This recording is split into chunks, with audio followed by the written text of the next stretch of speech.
안녕하세요. 심리 상담을 맡은 이필립입니다. 오늘부터 저와 함께 심리 상담에 대해서 공부를 함께 해 가보도록 하겠습니다.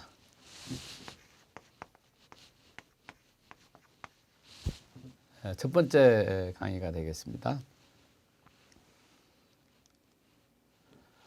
먼저 재밌는 이야기를 하나 시작하고 할까 합니다. 어떤 노인이 길을 가다가 개구리를 만났습니다. 그런데 그 개구리가 말하기를 저에게 키스를 해주면 제가 공주로 돌아오게 됩니다.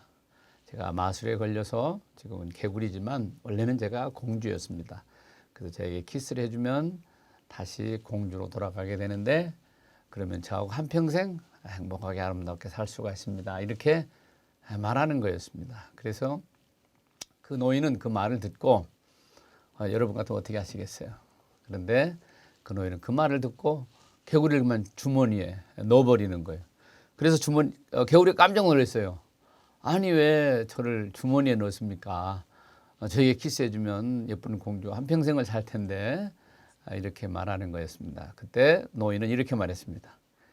이 나이가 돼보라. 제가 무슨 예쁜 공주가 필요하냐. 나에게 필요한 것은 얘기할 수 있는 사람이 나는 더 필요하다 하면서 그렇게 대답을 했습니다. 그렇습니다. 우리가 심리 상담을 이제 공부하게 되는데요. 심리 상담은 말 그대로 마음을 열고 서로 마음을 주고받으면서 이야기하는 거죠. 대화하는 겁니다. 그래서 우리가 일컬어서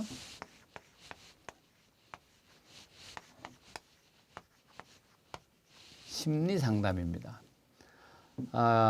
21세기를 살아가면서 사람들이 물질의 풍요를 누리고 많은 사람들이 지식의 풍요도 누리고 그렇게 살아갑니다. 그렇지만 어쩌면 사람들은 대화의 상대가 없고 마음을 열고 마음을 주고받고 마음을 나눌 수 없는 시대인지도 모르겠습니다.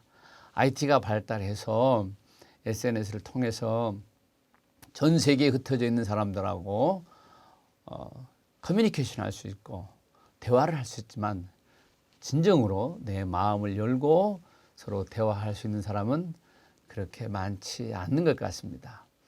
그래서 칼 로저스 박사라고 하는 분이 미국 분인데 그래서 이분이 인간 중심의 치료를 개발한 미국의 심리학자입니다. 먼저 이분을 좀 소개를 하고 여러분 혹시 기회가 되신다면 칼 로저스 박사가 쓴 책들을 좀 구입해서 보시면 참 좋겠습니다. 이 칼 로저스 박사는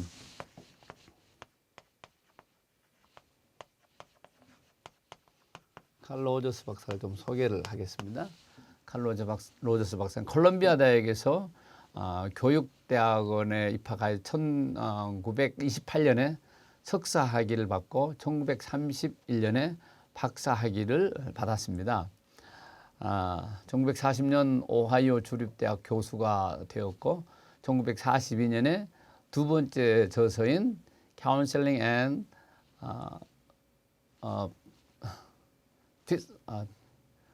두 번째 저서인 Counseling and Psychology를 썼습니다. 그리고 1945년 카운셀링 센터를 설립해서 시카고 대학의 교수로 초빙되어서 1947년 미국 심리학회 회장이 되었습니다. 그분이 1987년 2월 4일에 돌아가셨는데 그분은 그 후에 노벨 평화상 후보로 추천되기도 하셨습니다. 그래서 칼 로저스 박사를 좀 여러분이 아시면 좋겠고 그리고 칼 로저스 박사 이미 쓰신 책들을 좀 사서 보시면 공부에 많은 도움이 될 거라 제가 이렇게 생각을 합니다. 이 칼 로저스 박사는 인본주의 심리학의 대변자입니다. 칼 로저스는 전 세계 인간 중심 치료의 근간을 정립하고 발전을 시켰죠. 인간의 심리학과 치료 방법에 대한 저서를 저술하였고 이러한 그의 업적은 치료 심리학 관련 직종에 있는 사람들에게 아주 많은 도움을 주었죠. 로저스는 마지막 생애 15년 동안 정책 위반자, 지도자, 갈등 집단을 훈련시킴으로써 정치의 인간 중심적 접근을 적용하기도 했습니다. 그런 분야에서 매우 힘썼던 분이고 인종 간 긴장 완화와 세계 평화에 대해 기여하게 됐습니다. 이러한 업적에 힘입어 노벨 평화상 후보로 지목되기도 하였습니다. 또 한 사람을 제가 소개하려고 합니다.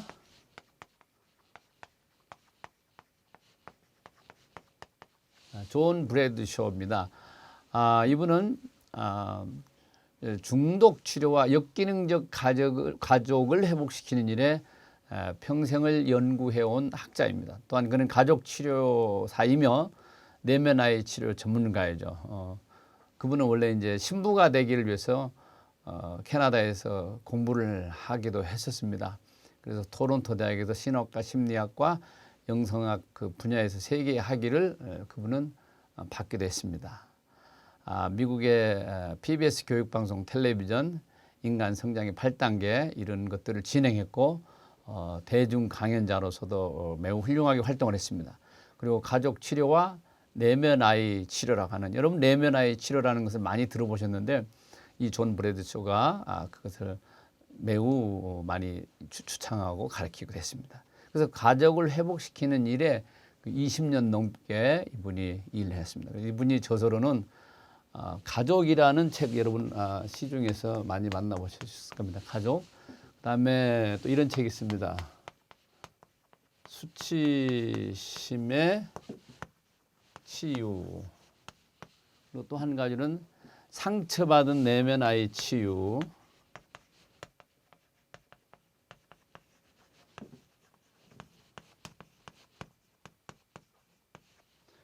이런 책들은 좀 이렇게 기회가 되신다면 사서 보시면 여러분들이 공부하는데 더 큰 많은 도움이 될 거라고 생각이 됩니다.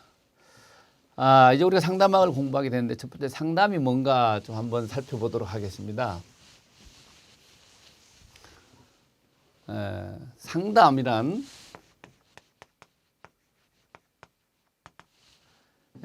국어 사전적 의미로는 문제 해결, 궁금증을 풀기 위해서 서로 의논함, 이렇게 되어 있습니다.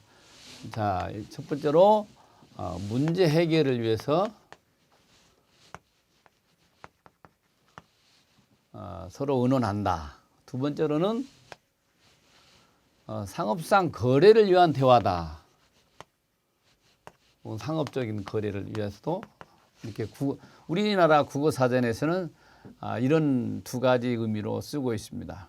그런데 그러면 영어에서의 카운셀링은 어떻게 말하고 있는가 또 한번 보겠습니다. 영어로는 이렇게 쓰죠.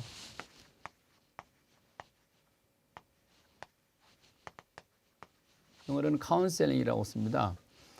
영어 사전적 의미로 보면은 something that provide direction or advice as to decision or course of action. 그래서 한국말로 해본다면 어떻게 해야 할지 결정할 수 있도록 방향을 제시해주고 조언해준다. 이렇게 영어에서는 얘기하고 있습니다. 어떻게 해야 할지 그 방향을 제시해주고 또 그다음에 조언해준다. 방향을 제시하고 조언해주는 것을 영어 사전적 의미로는 카운셀링이라고 이렇게 표현을 하고 있습니다. 제가 이제 한국에 와서 보니까요, 상담이라는 용어가 한국에서는 굉장히 포괄적으로 많이 이렇게 사용되어지고 있는 것을 제가 봅니다. 무슨 소비자 상담, 보험 상담, 미용 상담, 뭐 이런 것까지 전부 이렇게 상담이라는 말을 그때 붙이는데요. 한국에서는 이렇게 좀 혼동해서 쓰는 것 같습니다. 근데 제가 미국에서 보면 소비자 상담 이런 말은 쓰지 않습니다. 영어로는 소비자 카운셀링이라고는 하지 않습니다. 그냥 영어에서는 커스터머 서비스라고 합니다.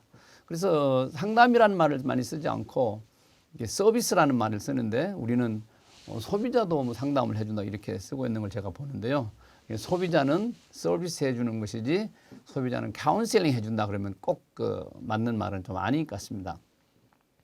영어와 우리 뜻과 혼돈해서 쓰는 많은 것 중에서 제가 보면은 한국에서는 서비스라고 하는 말을 공짜라는 의미를 달아서 많이 쓰는 걸 제가 보게 되는데, 여러분 혹시 식당에 가셔서 뭐 서비스입니다 하면 공짜로 준다는 의미가 있잖아요. 근데 미국에서는 서비스라는 게 공짜라는 의미가 아닙니다. 공짜로 의미를 하려면은 프리라고 해야 이게 공짜지, 서비스는 공짜가 아닙니다. 서비스는 비용을 받습니다. 차지할 수도 있고 안 할 수도 있고. 그래서 한국에서는 이렇게 상담이라는 말을 너무 광범위하게 쓰고, 소비자도 상담해 준다고 하고 뭐 혹은 뭐 보험도 상담, 미용도 상담 이렇게 하는데, 그런 것들은 서비스라고 표현하는 게 좀 좋지 않을까, 저는 개인적으로 그렇게 생각을 합니다. 그래서 서비스와 좀 카운셀링을 좀 구분했으면 좋겠는데, 이렇게 구분이 잘 안 되고 그냥 그 용어를 이렇게 쓰고 있습니다. 어쨌든 카운셀링이라고 하는 말을 쓸 때는 거기에 치유의 의미를 포함합니다. 치유. 그래서 우리가 상담을 하거나 상담, 그 카운셀링 할 때는 문제 해결의 의미를 좀 두고 있는 것이죠. 또 하나는 이 상담과 면담을 혼동하는 경우도 좀 있는 것 같더라고요. 면담은 말 그대로 얼굴을 보고 서로 이야기하는 것이고, 상담은 이러한 의미를 조금 내포해야 또 문제 해결, 이걸 내포해야 상담이라고 말할 수 있습니다. 그래서 상담의 용어 정리부터 이렇게 좀 한번 해서 보았습니다. 상담의 정의를 이제 심리학적인 용어에서 풀어본다면, 도움을 필요로 하는 사람과 도움을 줄 수 있는 사람. 자, 여기 도움을 필요로 하는 사람이죠. 클라이언트라고 말합니다. 도움을 줄 수 있는 사람, 카운셀러가 있겠죠. 이 상담사라고 하겠습니다. 상담사는 첫째로 전문적인 좀 교육을 받은 사람이어야 됩니다. 전문적인 교육. 이 전문적인 교육을 받지 않는 사람에게 이야기를 하면 다른 결과를 가져오기가 쉽습니다. 뭐 법률적인 걸 할지, 혹은 건강에 관해서 할지, 어떤 다른 사회생활에 대한 어떤 인포메이션을 얻을 때, 만약에 전문적 교육이 없는 사람에게 상담을 하면 잘못된 정보를 주어서 더 문제가 어려워지게 되기도 합니다. 자, 그래서 도움을 필요로 하는 사람과 도움을 줄 수 있는 사람 사이의 개별적인 관계를 통해서 이루어지는 것이 상담입니다. 이건 클라이언트도. 이 세 가지가 이루어졌을 때 이제 상담이 이제 시작되게 되는 겁니다.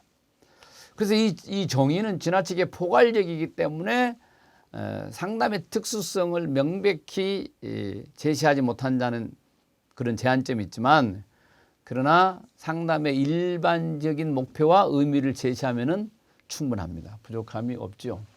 자, 그래서 보면은 어떤 사람이 자기 속이 답답해서, 주로 이제 한국 사람들 경우를 보면은 주로 친구, 아는 사람에게 자기 속을 털어놓습니다. 자기가 어려운 점을 말합니다. 힘든 점도 말합니다. 그러면 어떤 이 사람이 전문적인 이 교육을 받지 않는 사람이라면은 이 사람도 어떤 때는 힘든 경우가 있어요. 전문적인 교육을 받지 않는 사람일 경우에, 그렇다면은 이 사람은 얘기할 때 자기 이야기를 많이 하게 됩니다. 자기 경험 혹은 자기 생각을 말해줄 수가 있습니다. 이게 전문적인 교육을 받지 않으면 그렇게 되는 겁니다. 그래서 클라이언트는 상담을 필요하는 사람 반드시 누구를 찾아가야 되냐면, 전문적인 교육을 받은 상담사를 찾아가야 전문적인 도움을 받을 수 있고 올바른 길을 찾아낼 수 있는 거죠. 그래서 아직까지도 우리나라는 상담이 아직 활성화되어 있지는 좀 않는 것 같습니다. 그래서 이 대부분 보면 클라이언트가 찾아갈 때 그냥 친구하게 얘기를 하는 경우가 참 많습니다. 친구. 주위 가까운 사람에게 자기의 고민이나 어려운 것들을 털어놓는 모습을 많이 보게 됩니다. 그런데 정말 내 문제가 심각하고 그 해답에 필요가 있다면 누구를 찾아가야 되느냐? 전문적인 교육을 받은 사람을 찾아서 자기 마음을 열어놓고 상담을 할 때 더 좋은 결과를 가져올 수 있다 이렇게 생각을 합니다.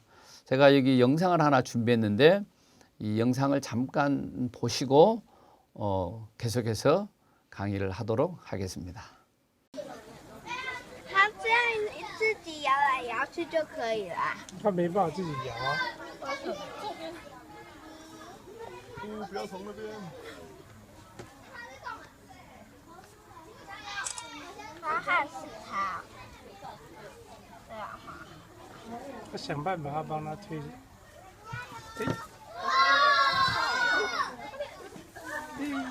加油加油加油！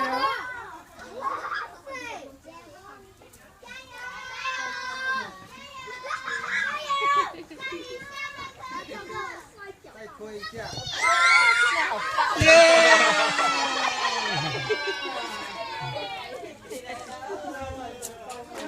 没有拍手。你没有拍手。不知感恩。 자, 여러분이 이 영상을 보셨는데 저는 이 영상이 상담을 단적으로 표현해 주는 영상이다 이렇게 생각합니다. 두 마리의 거북이가 있는데 뒤집어진 거북이를 한 마리가 도와줍니다. 상담이라는 것은 바로 이러한 것이죠. 다른 사람을 내가 도와서 그분이 문제를 해결하고 답을 찾아서 나아갈 수 있도록 도와주는 것. 이것이 상담이라고 저는 생각을 합니다. 그래서 우리 이 상담학을 공부하고 하면서 우리가 이런 전문적인 지식을 갖고 할 수 있는 게 뭐냐? 첫째, 나를 돕습니다.